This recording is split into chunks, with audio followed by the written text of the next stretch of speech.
Welcome to Nailed It, a podcast featuring business tips from industry leaders, presented by Clever Punch. Here's your host, Jade Flogerzi. Hello, and welcome back to Nailed It, where we discuss business tips with industry leaders. So today, I'm so excited to introduce Lauren LaForge, a dynamic success, sales, and productivity coach who has dedicated her life to inspiring others and unlocking their potential. Now, Lauren's career began at 18 when she was a top producer in door-to-door sales, and by the age of 30, she had already founded and successfully run 2 businesses, and today, she travels the globe, 6 continents and 28 countries later, training sales teams at some of the world's top tech companies, including Google, Adobe, and Facebook. She's found the most success in life helping the overachiever, the hustler, or business owner who wants more out of life. With nearly a decade of experience as a sales and productivity coach, Lauren's mission is clear: to help people make more money, gain control over their day, and live with intention. So let's dive in and learn from one of the best in the business. Lauren LaForge, welcome to the show. Thank you. Excited to be here. Great. So what I'm so excited to discuss with you today is a very dirty word, the topic of sales. So there's very few people in the world who say, I love sales, but we work with business owners and you work with business owners, and many of them are either responsible for selling their own services. They are wearing the sales hat, or they might have a team, usually with our audience, a smaller team. They might even have estimators, which is, they're wearing a lot of the sales responsibilities with that role. So with that being the case, what would you say for someone who says, I'm just not good at sales, which is what we run into a lot? Yeah, the sales absolutely is this dirty word. People feel that I'm being annoying, I'm pressuring someone, I don't want to be seen in a bad light. And so there absolutely is a big cloud of fear around sales. And ironically, if you can get past the stigma and enjoy the process of sales, sales is simply you being curious about solving someone's problem. And ironically, salespeople it's the highest paid profession in the world. If you can see it in that way, you don't have to go to become 12 years of medical school and 12 years to become a lawyer. You actually can be paid more in sales. And so if you can take that mindset of, wow, this is an honor to be in this profession, and if I can nail it, I will actually have the ability to make great money and live a life with intention. So one thing is just demystifying and taking away the negativity around the word sales. Sales is actually, I think, for me, it's an honor to be in this profession and to do it with enjoyment. The biggest suggestion I say to people with sales is if you can be curious and be a good listener, then you will do great at sales, because truly a great salesperson is just solving someone's problem. So the negative sometimes connotation we have with sales is you walk into a room and they just vomit at you all the options that you have, and you have to pick one of them. I'm sure one will be a right fit, and there's no option of no. And when we can instead stand back and say, hey, I'm here to listen. What are you looking for? What problem do you want to solve? And we actually become a bit more of a therapist role. We listen more than we talk. And then based on what they've shared with you, you can then suggest the 1 or 2 solutions you have that may be a good fit. That allows the person to feel like they're buying and not feeling like they're being sold. So I always encourage people to be great at sales, be a great listener, and be curious. It will take you so far in sales. Do you run into a lot of different personality types? Like, I think that's another misconception too, is people think that they have to have a certain type of personality. And in the industries that we work in a lot of times people don't feel like they have that personality. Usually when people start a business, they start it because they love the work. Mm-hmm. They love in our case, the service that they provide. They love doing the work, but then they don't feel like they have what they think is a different personality. Have you ever come across a personality where it just doesn't work? They don't make a good salesperson? Great question. There's some personalities that can naturally thrive in sales. So absolutely, if you're familiar with the DISC assessment, it's a personality assessment that I reference often, because top salespeople or natural salespeople tend to be the I. They are those influencers. They're naturally extroverted. They're naturally curious, and they naturally like to make connections. So that is my dominant. And oftentimes, a lot of salespeople take on that dominant part of being extroverted and curious, being people.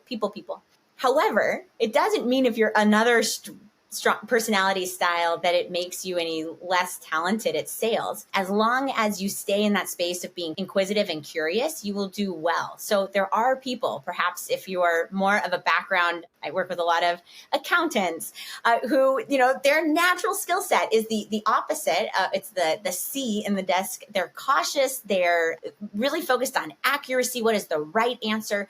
And so typically that personality style, they are a little less agile in the moment to present a solution, and they really want to tell you the 5 solutions that they have in detail, and they can overtalk the sale. And so I think it's helpful to understand your personality style. You can just Google online to take a free DISC assessment, and knowing where you naturally land can help you adapt your selling style to be the type of person with that personality style, to not perhaps be too direct with someone, or not be too weak if you get an objection and you just accept the objection instead of answer it. So I absolutely think that you can, in all personality styles, thrive in sales. If you understand your personality style, you can be more strategic in how to adapt to be a person who listens more, stays more curious, and has a shorter pitch, a more curated pitch to the prospect. Nice. So a big part of sales an active part of sales is outbound calls. And we're in a situation right now where we're coming off of those COVID years. In construction, those were crazy years. Companies couldn't keep up with the demand. They had supply chain issues. They had more work than they can handle. But now we're definitely seeing things are getting back to more of a level flow. And businesses want to keep their pipeline full, and they want to see those projects out on the horizon. So they're starting to think more about being active in reaching out. How would you motivate somebody who needs to make those, you could call them outbound sales calls, relationship calls? Because we all know what that feels like when you sit down, you have a list in front of you, and you just aren't feeling motivated to make the call.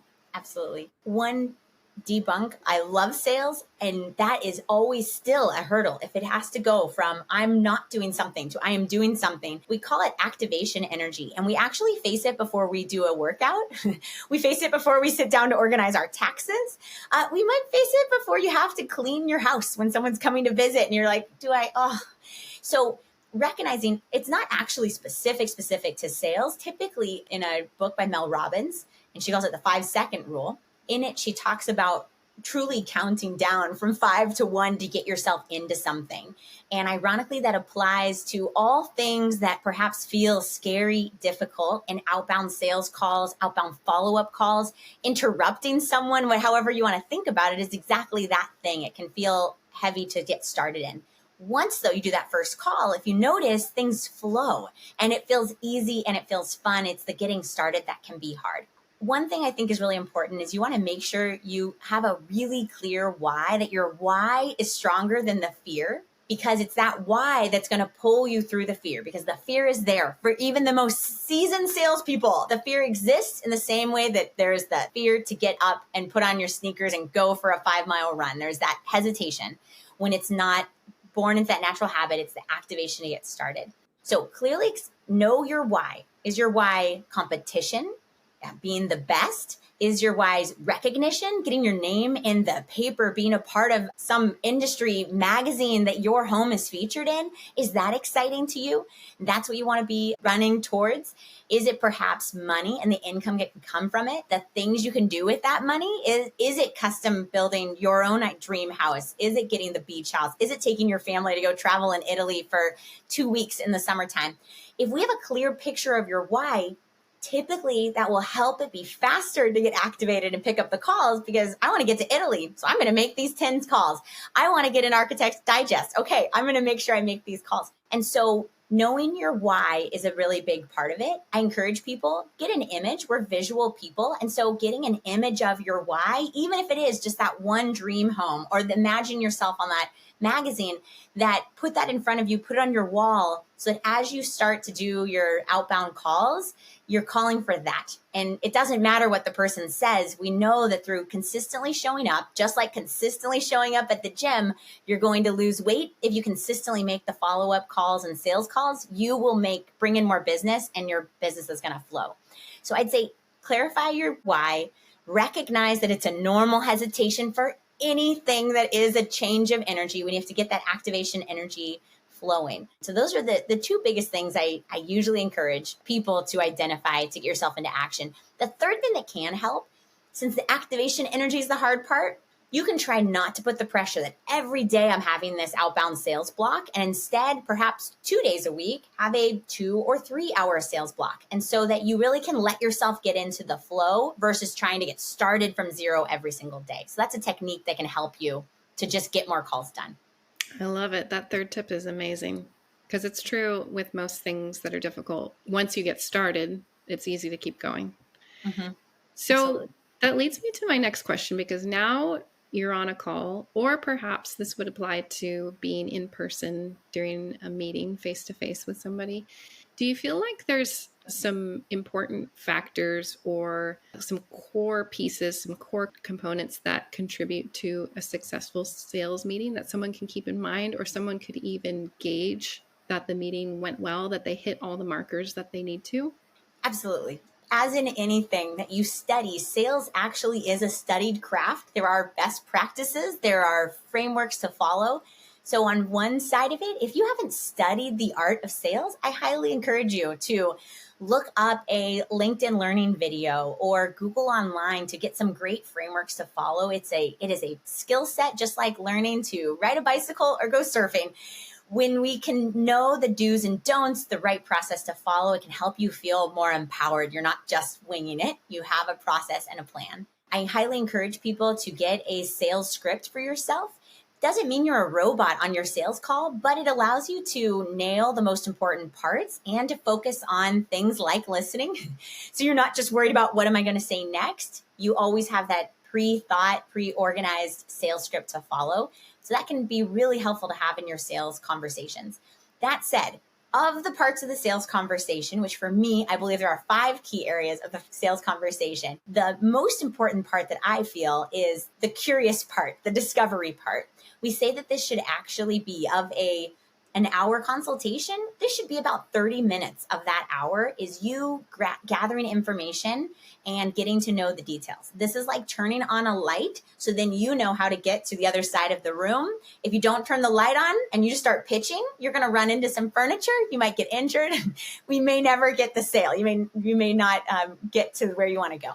So staying curious really gives you a lot of visibility into this prospect's motivation, budget, timeline, decision urgency, decision makers. There's all these things we can learn if we just ask the question rather than assuming or spitting out 5 variations. Let's ask first. Staying curious. There's an old school phrase. We say you have 2 ears and 1 mouth for a reason, so that you listen more and you talk less. It's very true in sales. There is a bad stigma. Salespeople usually like to talk a lot. And if you can do the opposite, if instead you can ask great questions and be a great listener, you'll learn all the information you need to then make a suggestion that they can say yes to versus overdoing your sales pitch. So I think the most important part to start is to do a great discovery, get to know all the important information.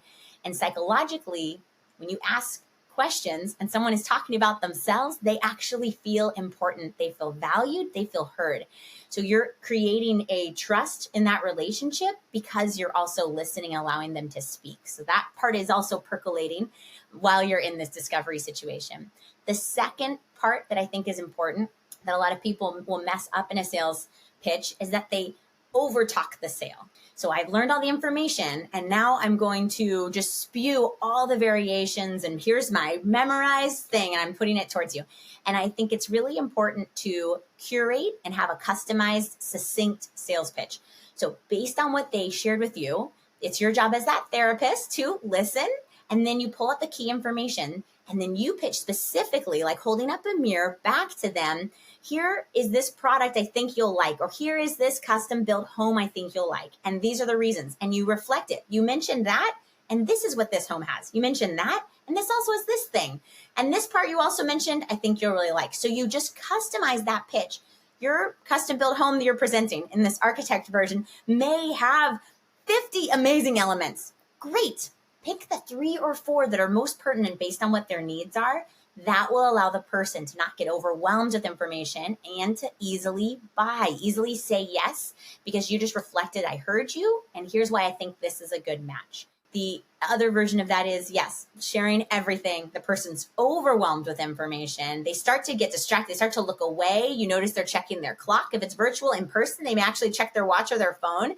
Watching that body language allows you to recognize I am over talking this sale. So the sale doesn't need a lot of pitching and overselling. It's actually quite the opposite. The more simple, if you can make it easy for someone to go, oh, you get me. You seem like your product's a good fit. I can say yes to this. That's fantastic. So the actual pitch part should only be about 5 minutes, while the discovery should be about 30 minutes. So just recognize, double check for yourself. Am I trying to over pitch and am I not listening enough? It's typically the opposite. 5 minutes discovery, 30 minutes pitching. So attempt to switch that and you'll find more success in your sales conversations. I love it.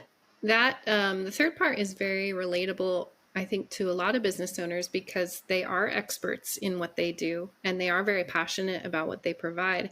And they feel very confident and compelled to sometimes prove to people why they are the best and all the value that you're getting. But you're right. Each person individually is going to have a different set of needs and kind of an emotional tie to what is the most important thing to them. I have to remind myself that all the time of like, just share those pieces. Cause yeah, you see the eyes become like a glazed donut after a couple minutes of going on and on.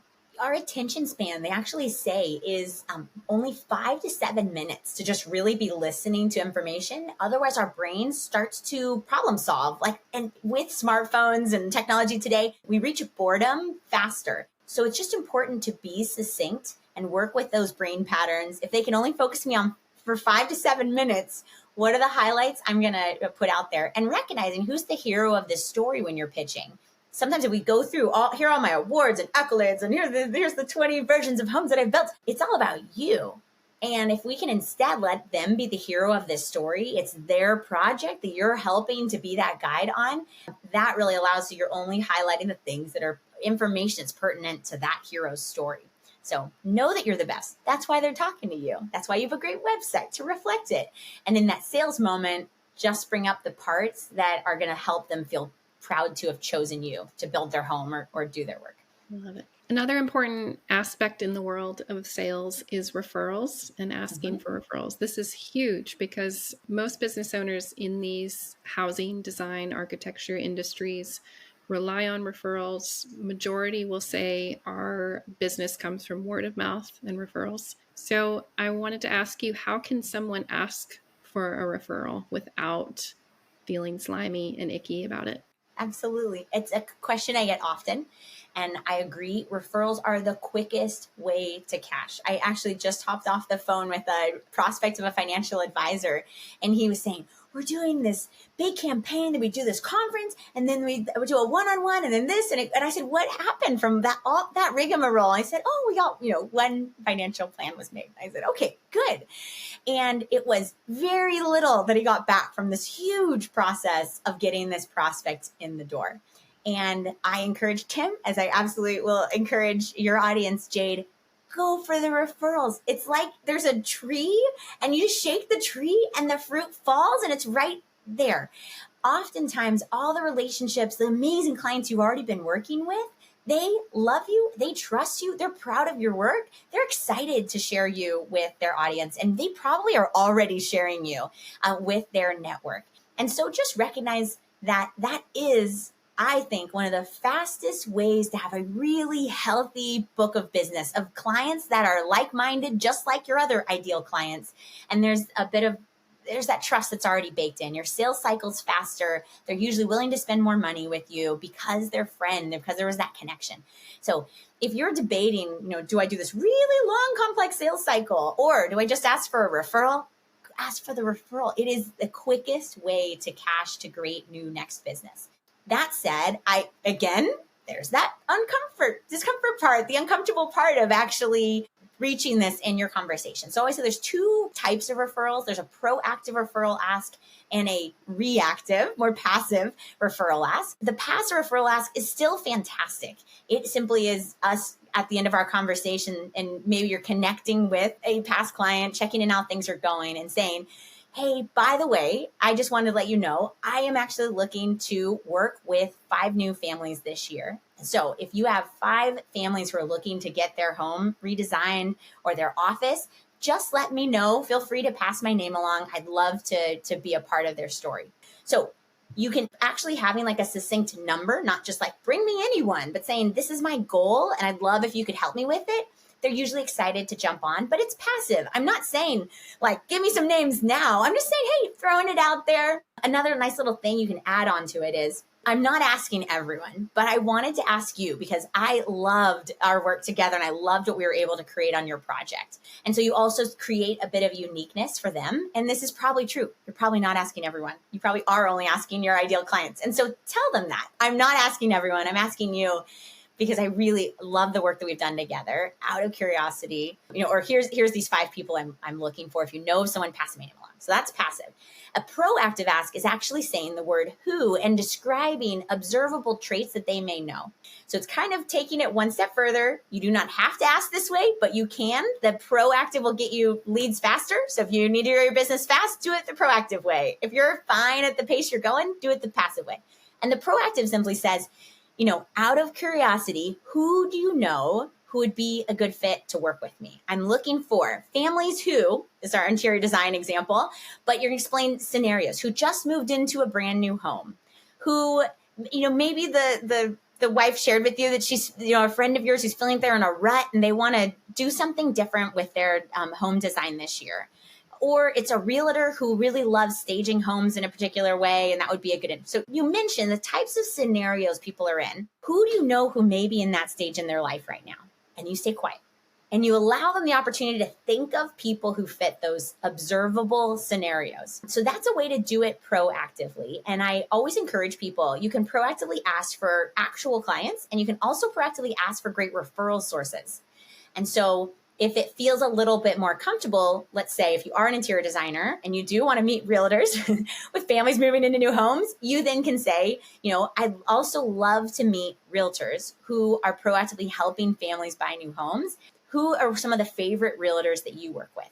And so we say this who question, which gives us the response of an actual name, but we're being specific of that industry or that personality style or the stage in life that someone's at. So that's the way to be proactive, which will help you get names faster. And then the last little part on referral asking is simply be really clear on how you want to get introduced. And I love a joint email introduction. That way I can then respond and say, hey, great to see you, and send them options. And it's just quicker to get on the calendar. And so if that's what you like, then just tell them that. If you like a text introduction, tell them that. Be really clear on how they can introduce you so that you don't just get your card passed out and you have no proactive way to follow up with that person. So I like to always tell people, who do you know? They list off some names. Okay, say fantastic. If it's okay with you, I'd love if you could just do a joint email introduction. That way it's easy for you and I can hop on the call. And then I always give them the ability to say no, because I'm a salesperson who's here to solve problems, not sell you. So I'll say, and if it seems like a fit to work with me, great. And if not, no big deal. I'm so excited to get a chance to meet them. So taking that pressure of the results off can also be a really nice thing to share. So both asks are valuable. Either are better than doing nothing. If passive is easier, great. If you want to go a little harder, faster, describe scenarios and ask the word who. I've found in my experience that it's shocking how many connections you can have, people that love your work, that support you, that are always rooting for you, that haven't actively told anyone else about what you do. And then on the opposite of that, how that does happen when they're prompted. And I'm sure other business owners feel the same way, or if they haven't experienced that, when they start trying and being brave and asking who do you know and knowing their ideal client and describing them, how many people come out of the woodworks and you're like, are you kidding me? Like, we work together. Or we've even had employees where they're like, oh, I never thought about it, but my dad does so-and-so. I'm like, you've been here for a year and you haven't thought about it. So we do need that prompt. I've also found it's important for people to have clarity about what you do. A lot of times we have social connections, but we don't know our friends on that level. We don't really know what they do, what they specialize in. So just taking the initiative and describing how you can help other people can be a huge help too. Absolutely. Yeah.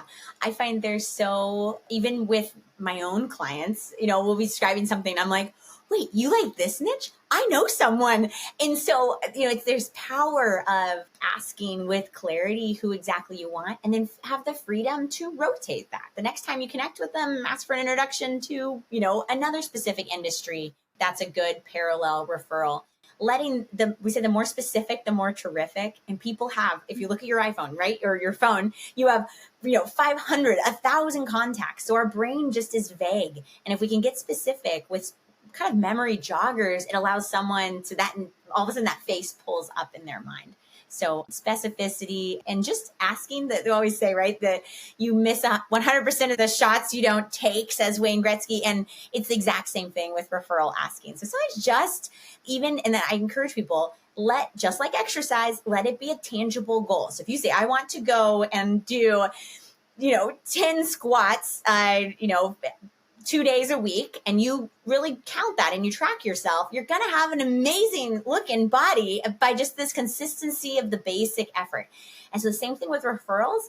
If this is something that you'd like to improve in, go ahead and just perhaps it's on your calendar, maybe it's an index card, but count, give yourself credit. Say, I want to ask for referrals 3 times every week. So as the week goes on, you check this off and you get to be really proud of your controllable activity that we know is going to result in great new business. So I think, yes, that is huge, Jade. Just bring it up. Be clear. Help people jog their memory of who they can introduce you to. Absolutely. Well, I know for myself, I loved this sales training class that I just got out of our podcast interview. I'm sure anyone listening feels the same way.